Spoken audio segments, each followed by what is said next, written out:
And finally, let's talk about religion. So, as we start our discussion about religion, like we did with family, we're going to look at some basic concepts that relate to our discussion on religion. So, let's define some terms first. Profane versus sacred. Now, typically, profane might mean vulgar or unclean, but sociologically, profane just means an ordinary element of everyday life, like a book, which I have plenty of. So, let me see. Let me grab one.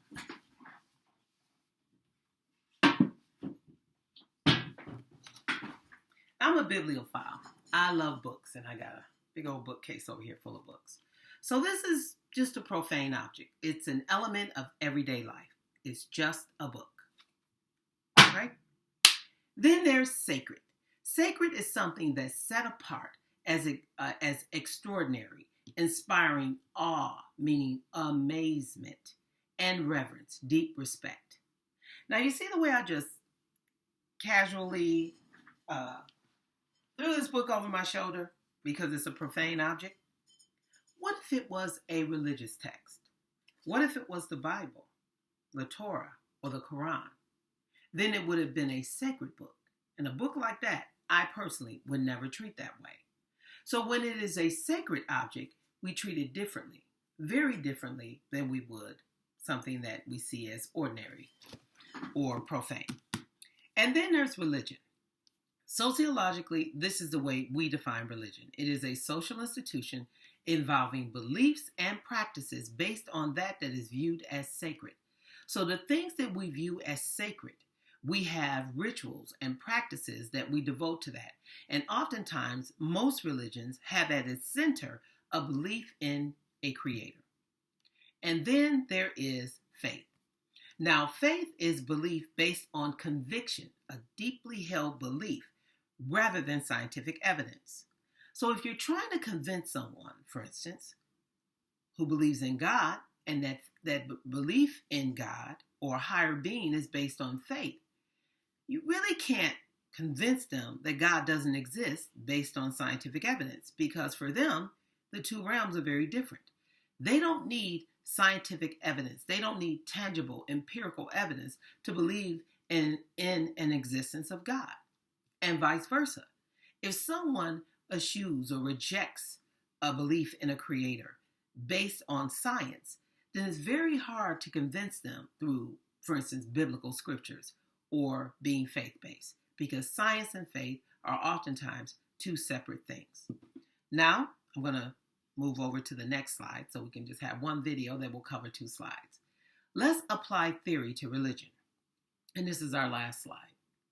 Structural functional perspective. So the structural functionalists see religion as important as the family unit. So this comes from Emile Durkheim, the French sociologist of the 19th century, who argued that religion has three major functions. First, it builds social cohesion. When people share the same religious values, then it brings them together. Social control.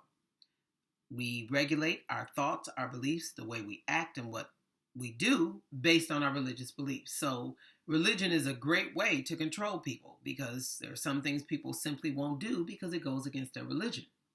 And then religion also provides meaning and purpose for people.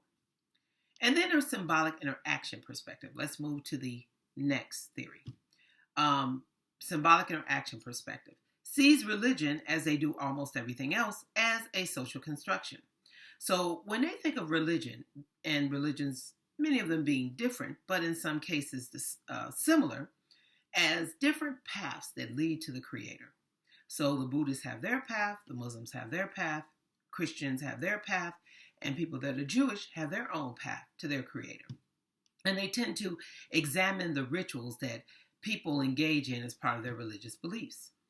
They also look at how people will turn to sacred symbols in times of need or crisis. So if they're going through something, or they're afraid, or they're devastated, they turn to prayer. And then finally, the conflict theory and religion. Now, the conflict theorists see religion like they do almost everything, perpetuating inequality, especially for women. So they see religion as reinforcing or supporting inequality by legitimizing the status quo, the ideas of those that are rich and powerful. And they believe religion diverts attention. So Karl Marx described religion as the opiate of the masses, meaning it's like a heroin substance. It makes people anesthetized to the problems going on around them. They're indifferent to social activism. Some people that are religious don't believe in voting.